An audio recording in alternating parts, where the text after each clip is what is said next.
zol chol thaloeng hian lung min len ke zong chung tianga thokin leng ila lim ni ka tong ma na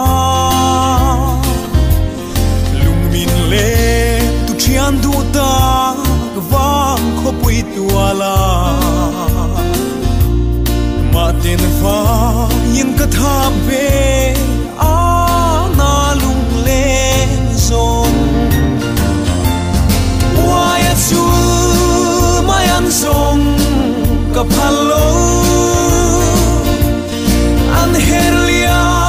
parang kan vulai ni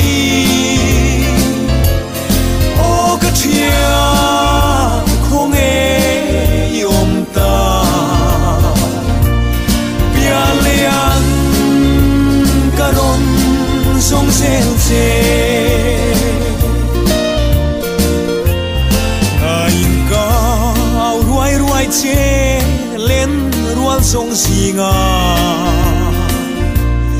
isak mel ton niom lo ariang lungdam na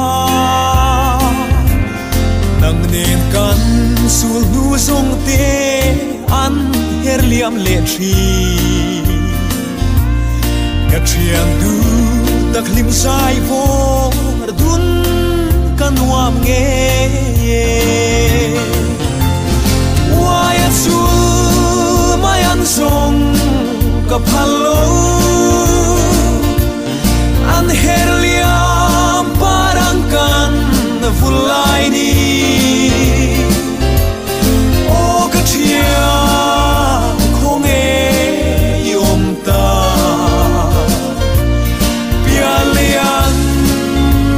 karon song sel se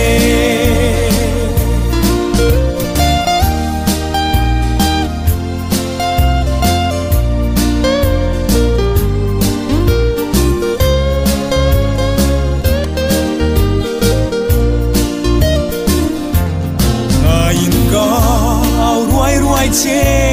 len rual song singa isak mel ton niom lo ariang lungdam na nang nen kan sul nu song te an herliam le thi ka thian du tak lim sai vo dun kanuam nge wa ya chu mai an song ka phal